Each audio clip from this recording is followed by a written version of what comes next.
Pembebasan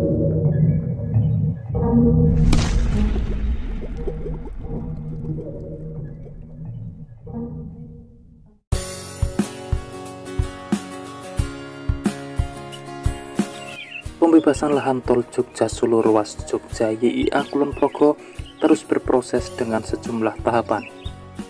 Pada lahan terdampak di Kelurahan Sidoarum, Kodean, Sleman, warga mengikuti musyawarah penetapan bentuk ganti kerugian pengadaan tanah jalan tol Jogja Solo seksi 3 ruas Jogja YIA Kulon Progo.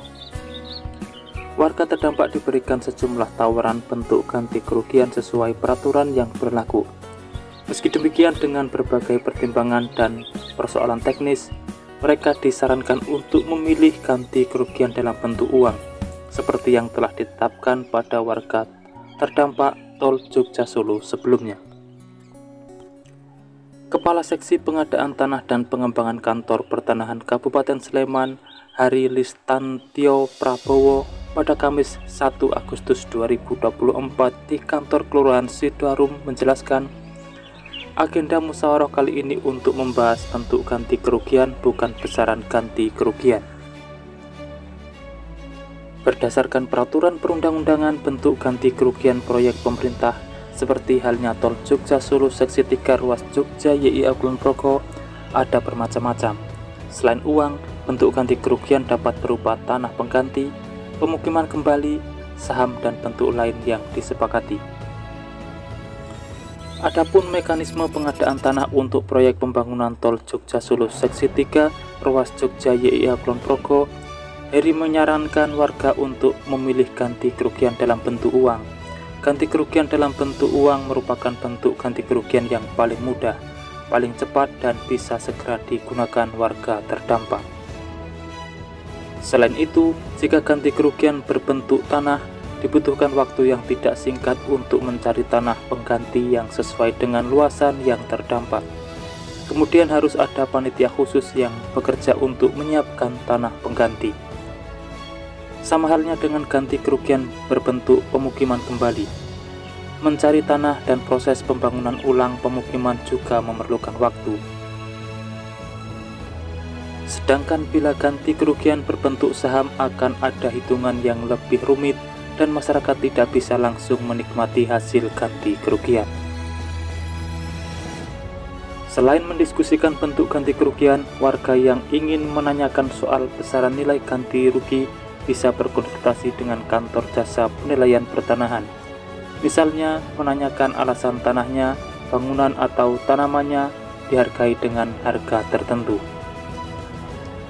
Siapa tahu ada salah ketik, salah rumus, dan lain sebagainya.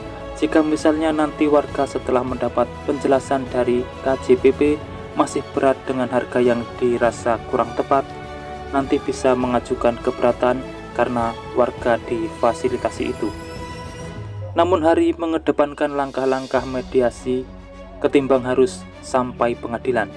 Pada kasus tertentu, kesalahan bisa saja terjadi, seperti ada bagian bangunan yang belum dimasukkan atau ada kesalahan input. Hal ini bisa diselesaikan dengan pendekatan mediasi untuk mendapatkan nilai yang sesungguhnya dan disepakati bersama. Setelah musyawarah, berkas warga akan divalidasi oleh Kantor Pertanahan Kabupaten Sleman. Berkas pembebasan lahan tol Jogja Solo seksi 3 ruas Jogja YIA Kulon Progo yang dalam proses validasi dinilai lengkap akan dikirim ke pejabat pembuat komitmen. Selanjutnya, PPK akan memproses hal tersebut untuk diusulkan ke Lembaga Manajemen Aset Negara untuk pengajuan pencairan UGR. Melihat alur mekanisme yang berlangsung, uang ganti rugi tol Jogja Solo seksi 3 ruas Jogja YIA Kulon Progo di Kabupaten Sleman paling cepat akan bisa dicairkan beberapa bulan ke depan. Perkiraan 2 bulanan, tapi nanti tergantung kelengkapan berkas kemudian proses oleh PPK tol Jogja Solo seksi 3 ruas Jogja YIA Kulon Progo, karena biasanya kelengkapan berkas yang membuat UGR lama untuk dicairkan.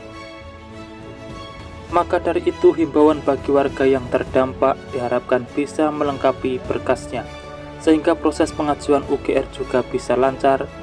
Perlu diketahui, biasanya yang membuat UGR lama ialah lahan tersebut tanah warisan keluarga dan belum memiliki surat ahli waris dan surat persetujuan ahli waris. Dan juga pemilik lahan meninggal dunia sebelum UGR cair. Itu juga membuat proses pencairan UGR terhambat karena harus memberikan berkas tambahan yakni surat keterangan kematian. Sedangkan diketahui Kelurahan Sidoarum yang terdampak pembangunan tol ada 2 padukuhan yang mencangkup Padukuhan Tanggilan dan Padukuhan Sebaran. Tercatat 109 bidang tanah yang terdampak tol dari 2 padukuhan tersebut. Bila dijumlahkan total luasan tanah yang terdampak setara dengan 5,15 hektar. Sementara terkait dengan harga tanahnya, Heri mengungkapkan bila nilai yang dipatok pada bidang tanah terdampak tol di Sidoarum terbilang bervariasi.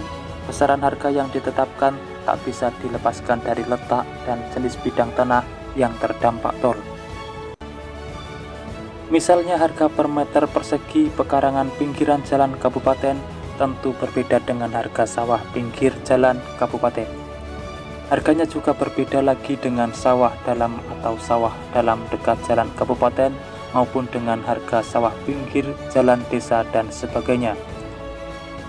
Harga untuk 1,1 juta untuk sawah dalam, sawah pinggir jalan kabupaten 3,6 juta, pekarangan pinggir jalan kabupaten 4,2 juta. Jadi harga tidak bisa disamaratakan. Demikian informasi yang dapat saya sampaikan untuk saat ini, semoga bermanfaat dan jangan lupa pantau terus channel ini untuk mendapatkan update informasi di setiap harinya. Terima kasih telah menonton dan saya pamit undur diri. Wassalamualaikum warahmatullahi wabarakatuh. Sampai bertemu di kabar menarik selanjutnya.